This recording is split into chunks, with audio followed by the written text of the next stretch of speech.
What's going on, guys? Welcome back to a different kind of vlog. We're actually going to be telling our birth story. Not my birth story, not this one's birth story. We're going to be talking about our son Oliver's birth story. And I can't give too much away because I ruined the intro. So here we go. So Oliver was actually supposed to be due mid-January. January 21st. But he came December 15th. So what happened was I was actually working up until December 15th. What's the point of this? I'm like the filler in it. Well, you don't need to fill that part in. Okay, so I was actually working up until the day that he was born. What had happened was 2 days before I was at work. I wasn't feeling well. Make a long story short, I went into labor assessment just to get checked. The OB there checked me out, did like a sweep, said, you know what, you're good. Even though you're 2 centimeters dilated and 50% effaced, you'll make it to your C-section, which was actually scheduled for the 16th of January. There we go. So I went home that day. It was a short day for me. I called in sick the next day, and Jordan was like, babes, just rest, like, you know, just chill out. Noah's going to daycare, you have a whole day to yourself. But I was feeling kind of restless. I was like, I need to do laundry, I need to fold laundry, I need to put away laundry. And then after I did all that, I slept. I slept for like 2 hours. And then when I woke up, I started getting those like crampy feelings again, but totally ignored it because I was only at like 34 weeks plus, what, 4 days by that time. That evening, Jordan goes to the grocery store to buy like snacks for us, so cinnamon buns and 5 other men. Do you guys believe it that I had an intuition to go buy newborn diapers with Noah? And I took him and I said, buddy, there's something telling me that we need newborn diapers. And I kid you guys not, 8 o'clock that night, I was buying newborn diapers. Go ahead.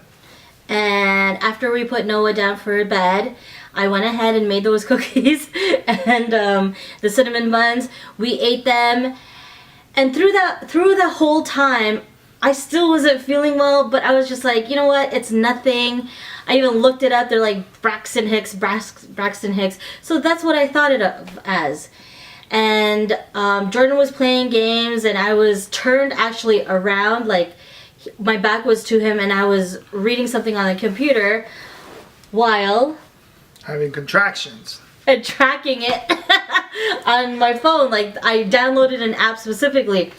And even from that point on, so that was around 9-10 o'clock, it was already telling me, I hope your bags are packed because it's soon. But whatever, I paid no mind to it. Around that time, you were sick. So we actually parted ways. Like, I went upstairs to sleep, Jordan stayed down here to sleep. And I was upstairs, I was getting ready for bed, and I fell asleep. And I still just wasn't feeling well. Noah woke up, I went into his room to comfort him the first time, went back to sleep, and the feeling just got stronger and stronger. And I was just like, oh, this just doesn't feel well. Keep in mind, with Noah, I never had contractions even after my water broke. I only had contractions with the Pitocin, so I really didn't know what it felt like. And I Googled it, and they kept saying Braxton Hicks, so I drank a lot of water. They said drink a lot of cold water, have a shower. That's what I did. And still nothing was relieving it. So what? So at 2:30 in the morning, Ernan wakes me up in a lot of pain. Basically saying that she's having contractions, and I automatically knew that we had to go to the hospital. I saw the pain that she was in. It was either the baby's coming or something's wrong, so I said, either way, we got to go to the hospital, and everything kind of just took off from there. What happened next was my mindset was pack whatever we need, just the essentials, because we had nothing packed, we had nothing ready, because again, we still had over a month to go. And get Ernan to the hospital as fast as I can. And I'm like calling my in-laws, which would be her parents. I hope so. calling my in-laws and say, Who's your side piece? told them come pick up Noah at the hospital. So it was really cool that they showed up and they rushed to the hospital because, man, you know what? I was trying to make sure that Noah was comfortable. Noah wasn't, panicking or anything because we had to wake him up at like 3 o'clock in the morning. I had to make sure this one was okay. Literally, I put Noah in the car. It was freezing cold. It was a snowstorm, guys. It was a snowstorm. Our kids will never be born like on a normal day. Noah was born on the coldest day of 2015, and of course, Oliver had to be born on the first snowstorm of 2016. And you were back and forth in the car like I was like crazy. I was running back and forth, making sure Noah's okay. Then I would run back here, but I can't leave Noah alone in the car, so I would run back. I would give him a kiss and then run back here and make sure she's okay. Jordan was literally like our front porch because then it was like the middle area between. It's not far. It's not far, guys. Car. Like I just don't want to leave Noah alone in the car because I don't want him to feel like he's alone. So I was just back and forth. There's nothing like 30 feet away. I'm talking like 10 feet max. Not even. It was like 5 feet. It was like as tall as me, guys. So anyways. So we're driving to the hospital. No, but before that, when he was going back and forth, everything was packed, and I was literally just standing at at our front foyer, and I was like, man, I feel like TMI, guys. I was like, I gotta poop. I was like, I feel like I have to poop. So I went into our powder room and I sat on the toilet and I was just like, oh, this feeling of like just having to go. And I pushed really hard, and before you know it, I broke my own water on the toilet. And so I'm like, crap. And Jordan's like, are you okay? Do you need help? And I'm like, no, I just broke my water. So I'm like waddling back up to the stairs into the car while my water is breaking. And here's my hero husband. What did I do? You got me into the car and you drove us in a snowstorm. But now that we're able to look back, hindsight's 2020, and laugh, and we can joke around about it. I was actually genuinely worried that her water broke all over our carpet and like all over her car seat. And I'm telling her, I'm like, oh, it's good, we'll get it clean, no worries, don't stress about it. But in my mind, I'm like, man, I hope that doesn't stink. I hope that doesn't stink. Because we just bought this house. But so we get her to the hospital, and here's what I'm thinking. Get inside the hospital, run, get a wheelchair, grab a security guard, go back to the car, put her in wheelchair, grab security guard, tell him to push her, grab Noah, put him on my shoulder, grab the backpacks, we go. Why are you flexing this whole time? You know what? I wasn't even flexing. Okay, I am just naturally this built. Alright. So none of that happened because there was no security guard. So I was the one that was pushing Ernan in a wheelchair, holding Noah, holding the backpacks, and stressing out, waiting for the in-laws to come. They finally came. They took Noah. We gave him kisses. He left, and we went to labor and delivery, and that's where. All the while, but before that, when we got to the garage, and Jordan went looking for that security guard, he comes back to me. He goes, "Babes, should I push the blue light?" I was like, "What blue light?" You're like, "That blue light." I was like, "What blue light?" There's blue lights that are emergency buttons to push, and I think they're emergency, like, I'm having a heart attack. Like code blue? Code blue lights. Hence the blue light. But I'm like, man, if I push this blue light, people are going to come. And then they'll get her to, but I don't want to push it if it's not serious, right? So, whatever. Anyways, so we get to the hospital. We get inside the labor room, and to kind of condense. Well, this is all you, because I'm like eyes closed. I am focused on my pain, and so like Jordan can tell you the rest of the story, because the next memory that I really truly have was I see my OB. Why are you even going out of frame just to drink water? I see my OB just like coming in, and I open my eyes and there she is. But let me start from the beginning. You skipped a bunch of parts here. Sorry. This is my parts. So we get in there, and I go, and the nurse takes over. They take her in and they take off her clothes. They start running IVs. They put the baby monitor on to test the heartbeat. And I noticed from beginning that they were having a little bit of a hard time locating the heartbeat, but they found it. And then automatically, you know, the anesthetist is already there. She's on call. She's ready to go because Ernin was originally a C-section. She wasn't meant to be a vaginal birth, but she was, you know, so they thought she was going to be C-section. Basically, she was 10 centimeters, fully dilated, and basically ready to push when she got there. And what happened was they lost the heartbeat. So pediatrics and special care, like the NICU were called. They all came rushing into the room. Our OB came, which was, you know, like a saving grace because she's awesome. She and I can't say enough about this lady. Like she looks strong. Like she has a very strong face, and she sometimes doesn't look approachable, but man, but she commands the room, eh? Yeah, she came in because she was obviously, it was 4:30 in the morning at this point, and she literally came in. She found out that there was a hard time hearing the heartbeat. She dropped her coat literally on the ground. They had the gown ready for her. She threw her hands in, gloves went on, and then she just started screaming for Ernin to push. 3 pushes, came out. They took the baby. They literally, hey, here's your baby, and then put the baby away onto like the heater, and the special care team started watching, like, you know, testing him, all his bloods and everything, his breathing, his sight, his all that stuff. And funny joke, while she was pushing, there was a pillow that had some blood on it. And our doctor actually took the pillow, and she's like, get this out of here. She threw it, but it landed like this close to her jacket. And I was like, hey, man. Like, I know he's like, focus here, focus. Like, come on, man, it's blood. It's hard to wash out. Anyways, so yeah, so Oliver came 4:30, December 15th in the morning, weighing 5 pounds and 11 ounces. To put into perspective, Noah was a bit early, and he was 7 pounds and 14 ounces. So not as early as Oliver, though. Yeah.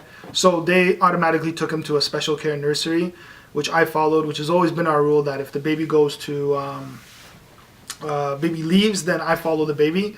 And I knew Ernin was fine. Our OB said she was good. So I followed, and I went with the baby, and, you know, they were testing blood on him, and just doing all sorts of pricks and needles and everything. And he had, I think at one point I counted seven, like, he had the 4 leads going. He had a feeding tube in his nose. He had the IV in his arm, and then in the leg he had the pulse.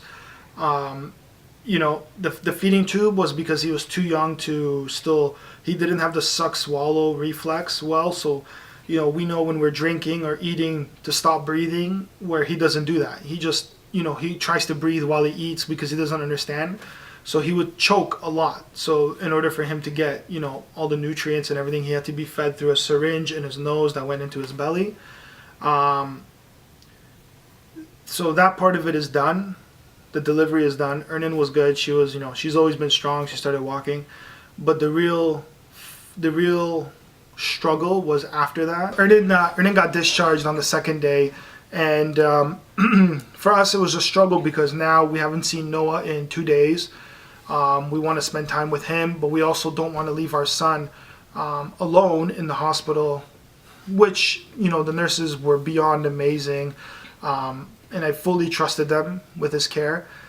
But we had to be there. Well, Ernin had to be there for the feeds, right? So the hardest part was being separated. And at one point, you know, knowing that you have to go home to take care of Noah, and knowing that you're leaving your son, your newborn son, at the hospital with the nurses, right? And then the other part is, you know, you sending your son Noah away to daycare more, or to, you know, in-laws and things like that, and not seeing him that often, knowing that he misses you.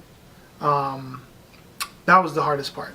Basically, it's like your heart being torn into 2 pieces. And I mean, there was also like a debate between Jordan and I, like maybe one should just stay at the hospital, one stays at home. But I mean, that would have been harder for Noah, so it was better for us that he had a stable place to be at. So thank goodness for my parents. They were able to take him for 4 days. Like, it was kind of like a Friday or a Thursday to a Sunday. We had him back on Monday, but he was in daycare during the day, and then we had him during the night. After he was put down for bed, I left to go do a feed at night, and then I come back home. It was just, let's just say, it was hectic. It was hectic. It was crazy. It was 12 days of just, you didn't know what was up from down. We basically did not have a Christmas. We didn't know what holidays was. I had family that came in from the States that I didn't even see. Basically, when we got home, we just came home with a box of like presents from everyone, because we honestly didn't get to spend any time with anyone, even our own son, on Christmas Day, because we were actually discharged on Christmas Eve to return to Christmas Day just to check his bilirubin. Unfortunately, his bilirubin measured high, so he got readmitted on Christmas Day. And I mean, if you had seen Jordan, he was just like, he hated the world that day. Hated the doctor, hated the nurses, hated everyone. He was just like... Well, I was pissed because, you know, it seems like they discharged us to readmit us literally 11 hours later. And the problem was, you know, I knew at that point when we got readmitted that we're not going to have Christmas with Noah. And I think that's what hurt me the most. And but like you said, babes, or like we had agreed, Christmas is always where we are as a family. Yeah. If it's in March, then that's Christmas for us, and I understand that. But you know, it's hard, right? We're lucky that he won't remember this. And by no means are we upset or angry with Oliver for ruining Christmas, because that's not what happened. We're just upset that we couldn't all be together as family. Yeah. That, you know, Noah couldn't be with Oliver, and we couldn't be with our families and things like that. And so what we did was we sent Noah with my in-laws, her parents, to basically celebrate Christmas at their house, because all the family was there. And I said, you know what, I want Noah to... There's no point of Noah staying at the hospital with us, bored out of his mind, because I know he's bored there. Why not just have him celebrate with family, where he's loved, where everyone's having a good time, and you know, we'll stay with Oliver in the hospital. And I remember I slept on the cot that night, and we had like Tim Hortons, which is like American equivalent to like Dunkin' Donuts. Like Dunkin' Donuts that was our Christmas dinner, and it was like crap. Like broccoli soup was like water. It was disgusting. But you know what? Oliver had to be like in an incubator. There was light underneath him and light above him for 24 hours. Basically, he came out so that I could breastfeed him. We cuddled him for like... Before we would cuddle him for like 20 minutes, half an hour. No, this time around, we were like, okay, 10 minutes, and he goes back in there. And he literally stayed in there for 24 hours. And you know what? By the grace of God, his bilirubins went way down, and we were released. Yeah. And we finally had our Christmas. So it was good. Yeah. On the 26th, I got to go home, or both Oliver and I got to go home. We opened our presents and everything. Jordan picked up Noah from my parents' house, and it was nice. On the 27th, we all woke up together, and it was just... Yeah, it was like first day of family time. Yeah. So I gotta say, a lot of the stress that could have been, I guess, a tip for anybody going through this. A lot of the stress that we could have evaded, whatever, was... You could have easily just separated and done everything easier, but we did things in a way that Noah would feel the least amount of impact from Oliver coming into the world. You know, everything was done with a decision of making Noah feel more important than we are to Oliver. The first time he saw Oliver, I made it a point that myself and Ernan would go to Noah. We would grab Noah. We would, hug him and play with him a bit, and then we would walk together to see Oliver. And Oliver had a toy. To give to Noah as a gift, and we saw him as a family. Like, we acted as if we're all seeing Oliver for the first time as a family. That he's a gift to us. And and Noah has so far been amazing. He gives hugs and kisses. I think he's kissed Oliver more than I have. you know, he's just been amazing. He's had maybe 1 or 2 spells of jealousy, but other than that, like, I mean, the first words out of his mouth in the morning are there's always lolly, and the mommy last, and daddy. yeah, lolly, lolly, and then the last words is always lolly. So you know he loves his brother.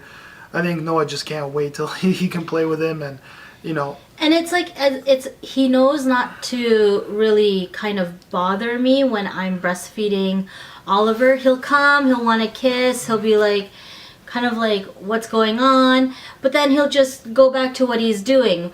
However, if I'm just holding Oliver without really breastfeeding him, then he has like a little tendency of being jealous and wants to be held. So he'll come and climb on me, and that's when we're like, gentle, gentle, gentle.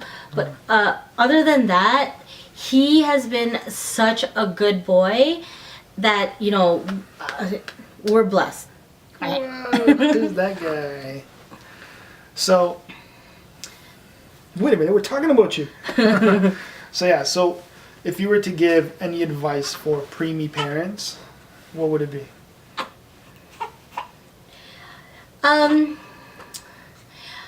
First and foremost is make sure you have, or you're able to have, some kind of help, especially if you already have another, like an older child, because without our family, I don't think we would have been this calm or this, I guess, this sane about things.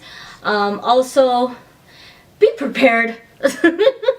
Regardless if they're a month and a half away, 2 months away, just be prepared. Because honestly, you never know when they'll decide to come. And just keep calm, and just whoever you believe in, just keep faith that everything will work out. He doesn't want me. I think I'm holding him funny. Oh, it's okay. His diaper's probably full because he just fed. Hi, buddy. This is his cuddle buddy. Hi, buddy. But that's it. Like, just basically have everything prepared for you guys. Make sure you have some support, whether it be, like, I say this to Jordan, I don't know how many times I said to you that thank you for being my rock at that, like, you know, at that moment in time. Thank you for being calm.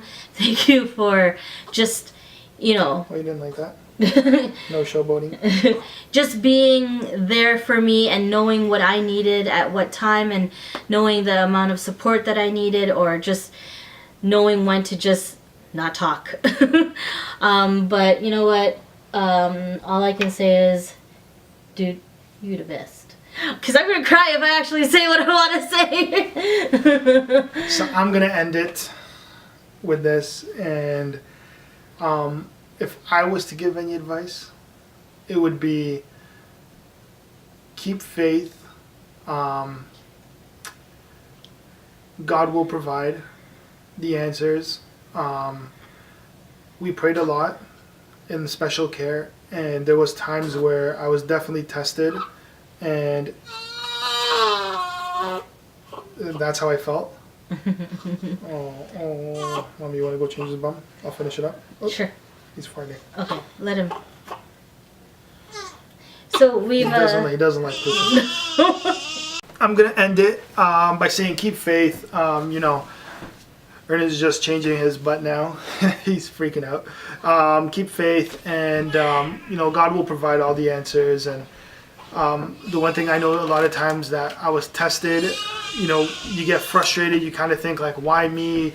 Why, you know, why is this situation happening to me? There's always people that have it worse than you. You know, there was kids that were coming in 31 weeks, 20 something weeks. Those people there that were there from November. And we were still there, and there was no sign of them going home anytime soon. That's a month in the hospital, and we were only there for 12 days. So, you know, there's always something that happens so much more worse, and just be happy with what you got. You know, yeah, he couldn't feed well. You know, he had the bilirubins, he had the phototherapy done, but it could have been worse. So, on that note, that's our story. We hope we helped. If you guys are experiencing a preemie, welcome to the club. November 17th is National Preemie Day. Did you know that? I don't think Ernie can hear me. He's crying.